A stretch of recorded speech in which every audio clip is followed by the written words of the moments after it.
कहता है कि इस्राएलियों ने यहोवा की दृष्टि में बुरा किया और परमेश्वर ने उन्हें शैतान के वश में कर दिया। मिधानियों को शैतान की तरह ले लो, क्योंकि अब हमारा युद्ध किसी इंसान से नहीं है।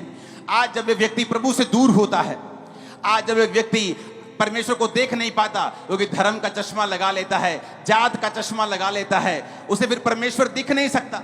अगर परमेश्वर को देखना है तो अपने आप को संसार से दूर करके अपनी आत्मिक आंखों को खोल के हमें परमेश्वर को देखना पड़ेगा कि परमेश्वर किसी धर्म या जात का नहीं, परमेश्वर मेरा परमेश्वर है जिसने मुझे पैदा किया और वो मुझे छुटकारे में देखना चाहता है।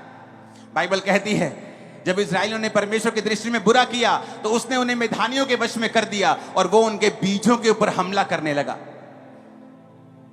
जब शैतान आपकी लाइफ में काम करता है, आप सोचते हैं कि ये मैंने 80,000 जमा कर लिया है, अब मैं ये 80,000 से अपने जो कच्चा कमरा है मैं उसको पक्का कर लूंगी, और शैतान आता है एक बीमारी के साथ और आपके 80,000 की बजाय 1,60,000 आपका खा जाता है। आप सोचते हैं ओ मैंने अपने बच्चे के लिए सारा कुछ दे दिया है, मैंने बड़ी मजदूरी की है, मैंने बड़ा काम किया है, मैंने घरों का काम करके, मैंने खेती करके, कैसे भी करके अपने बच्चों को बड़ा किया है। और शैतान आता है और उन्हीं बच्चों को नशे की लत लगा देता है, क्योंकि शैतान हमेशा बीज के ऊपर हमला करता है। आप सोचते हैं कि अब मैंने कुछ कर लिया है, अब मैंने अपने बच्चे को फौरन भेज दिया है, और वहां से न्यूज आती है कि आपके बच्चे का एक्सीडेंट हो गया है, क्योंकि शैतान बीज के ऊपर हमला करता है, आपके बिजनेस के ऊपर हमला करता है, आपकी सेहत के ऊपर हमला करता है। वचन कहता है कि जो खुदा से दूर होगा शैतान उस पर हमला करता है। ये नहीं कि परमेश्वर उस पर हमला कर रहा है, परमेश्वर दुख नहीं देता। आप अपने बच्चों को दुख नहीं देते, आपके बच्चे आपसे दूर भी हो जाए तो आपको दुख नहीं देते, लेकिन आप अपने बच्चों की सुरक्षा नहीं कर पाते जब बच्चे आपसे दूर होते हैं। जब आप परमेश्वर से दूर हो जाते हैं, जब आप दुनिया के पाप में चले जाते हैं, व्यभिचार में चले जाते हैं, चोरियां करने लगते हैं, कुंडियां डालने लगते हैं, अलग अलग प्रकार के आप गलत काम करने लगते हैं, तो बाइबल में लिखा है आप परमेश्वर की दृष्टि में आप पापी बन जाते हैं। जब आप पापी हो जाते हैं तो शैतान के पास अधिकार होता है कि वो आपके बीजों के ऊपर हमला कर सके और आपके ऊपर अटैक कर सके। लोग बोलते हैं अगर परमेश्वर जिंदा है तो हॉस्पिटलों में लोग मर क्यों रहे हैं? अगर परमेश्वर जिंदा है तो इसका इकलौता बेटा कैसे मर गया? इसके अभी 3 महीने पहले शादी हुई थी, ये कैसे मर गया? परमेश्वर ने उसे नहीं मारा, शैतान ने उसे मारा है। जब हम प्रभु से दूर होंगे तो परमेश्वर की सुरक्षा फिर हमारे जीवन में काम नहीं करती। जो परम प्रधान के छाए हुए स्थान में बैठा रहेगा वो सर्वशक्तिमान की छाया में ठिकाना पाएगा, लेकिन वही ठिकाना पाएगा जो उसके छाए हुए स्थान में बैठा होगा। अगर हम परमेश्वर से दूर हैं तो शैतान हमारे बीजों के ऊपर हमला करता है। वो नहीं चाहता हमारे बच्चे नशों से आजाद रहें, वो नहीं चाहता हम बीमारियों से आजाद रहें, वो ये चाहता है कि हमेशा हमारे फाइनेंस के ऊपर अटैक होता ही रहे, हम कभी घर ना बनाने पाए, ब्लेसिंग ना लेने पाए, हमारे बच्चे कभी आजाद ना होने पाए, हम बीमारियों से रहित होने, वो कभी नहीं चाहता शैतान। वो चाहता है कि हम फंसे रहें। और बाइबल कहती है परमेश्वर जो प्रेमी परमेश्वर है, जो पिता है, जो आपकी तरह जब एक पिता अपने बच्चे के लिए जान तक देने के लिए आ जाता है, वो परमेश्वर आपके छुटकारे का इंतजाम करता रहता है और वो आपको छुटकारा देना चाहता है, वो आपके बीजों को नष्ट होने से बचाना चाहता है। यशाया 61 उसकी 1 से 3 आयत के बारे में यीशु मसीह के बारे में लिखा है।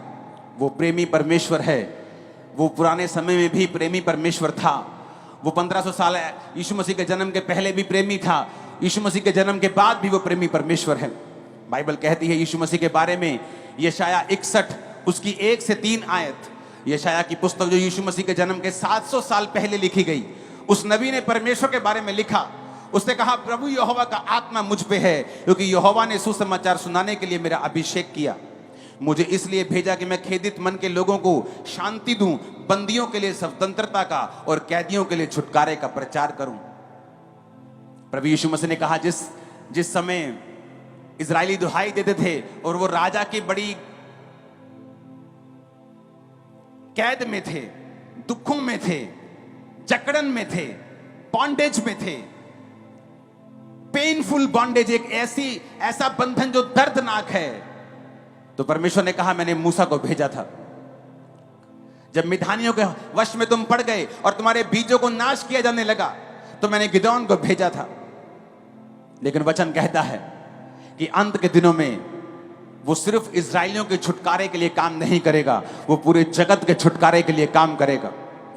इसलिए वचन कहता है कि प्रभु यीशु मसीह इसलिए जन्म उसने लिया कि अब्राहम की आशीष अन्य जातियों तक पहुंचे। क्या थी अब्राहम की आशीष? कि कोई दुश्मन तुम पे कब्जा नहीं कर सकता, कोई शैतान तुम पे कब्जा नहीं कर सकता।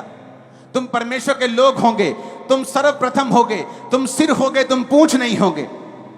अब परमेश्वर ने देखा वो समय आ चुका है कि अब ये छुटकारा सिर्फ इजरायली लोगों तक नहीं रहे, ये छुटकारा पूरे जगत तक जाए। और वचन कहता है इसीलिए प्रभु यीशु मसीह ने जन्म लिया कि अब ये छुटकारा सिर्फ इजरायलियों के पास नहीं होगा, अब मैं जगत के हर उस व्यक्ति को छुटकारा दूंगा, वो किसी भी धर्म, जात, रंग, रूप का क्यों ना हो। जो कोई प्रभु यीशु मसीह के ऊपर विश्वास करेगा, मैं उन्हें छुटकारा दूंगा, मैं उनके बीजों को बचाऊंगा। शैतान उनके बच्चों को नाश नहीं कर पाएगा, शैतान उनके शरीरों को नाश नहीं कर पाएगा, शैतान उनके जीवन को नाश नहीं कर पाएगा, उनके फाइनेंस को, उनके खेतों को नाश नहीं कर पाएगा। ये परमेश्वर का मकसद था। तो इसलिए वचन कहता है, यीशु मसीह ने कहा यहोवा का आत्मा मुझ पे है। किसके लिए? धर्म परिवर्तन करवाने के लिए, तुम्हारे पैसे छीनने के लिए। आप जितने पैसे यहां देंगे ना आज, उससे ज्यादा इस मीटिंग का खर्चा होगा। आज मुझे आपके पैसों की जरूरत नहीं है, मैं आपको यीशु मसीह देने के लिए आया हूं। वो परमेश्वर जो फ्री आता है लेकिन बहुत अनमोल है। आप 2 लाख, 5 लाख, 10 करोड़, 20, 50 करोड़, 100 करोड़ दे के भी यीशु को खरीद नहीं पाएंगे आप, लेकिन वो फ्री आएगा आज आपके अंदर, क्योंकि वो आपका परमेश्वर है, वो आपका पिता है, वो प्रेमी पिता है। जिस तरह एक छोटी गिलहरी, एक छोटी चिड़िया अपने अंडों के लिए जान दे देती है, यीशु मसीह ने जान दे के बताया है कि वो आपसे प्रेम करता है। लोग बोलते हैं ये परमेश्वर हमें क्या बचाएगा जो अपने आप को बचा नहीं सका। तो मैं ये बताना चाहता हूं कि उसने जान दी। उसने कहा राजा ने, तू अपने मुंह से कह दे प्रभु कि तू ऐसा कोई भी पाप तूने नहीं किया, क्योंकि तेरे खिलाफ कोई सबूत नहीं है।